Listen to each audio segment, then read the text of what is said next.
على طول من كده. ادي امامنا روزيكي اللي سدد الكره الخطيره، يطلع على طول. ادي الونش خطره جدا، شوقي السعيد والكره الحائره والهدف في هذه اللقطه. الكره الحائره واللاعب بافون بادزي يسجل الهدف الاول هنا في هذه الكره وفي هذه اللقطه.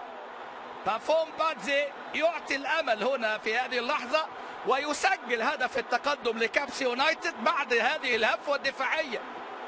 بافون بادزي سجل في مرمى اهلي طرابلس من ركله جزاء، وسجل في اللقاء الثاني ايضا. وادي امامنا هنا شوف الونش، ادي امامنا شوقي السعيد، بافون بادزي اللي قاتل على الكوره. وادي امامنا الكره تصل هنا في عمق الدفاعات، الكره الحائره، وبافون بادزي يعني وحيدا هنا تصل اليه الكره السهله.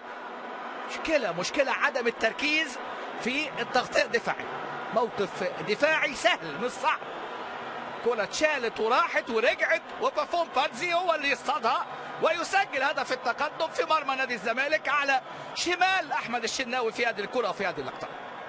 1-0 لكامبرا في تحقيق الفوز او الوصول الى التعادل. استنلي امامنا متقدم كابس يونايتد، ادي واحده من ايمن حفني، حكايه روايه وتسديده، واستنلي يضيع، لف يخش لف يخش لف يخش يا شيخه، لف يخش يا شيخه.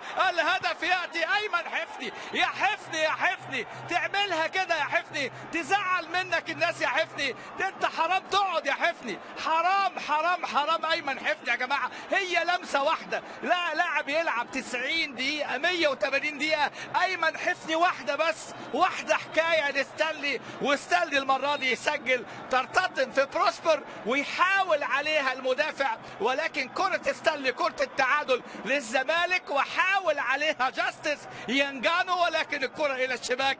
هدف التعادل من صناعه المايسترو، غاب المايسترو فغاب الايقاع، ولكن عاد المايسترو ايمن حفني. فكانت الكره، فكانت اللمسه، فكان الزمالك في هذه اللقطة عودة ولو قليلا إلى مدرسة الفن الهندسة، لأن أيمن حفني هو ده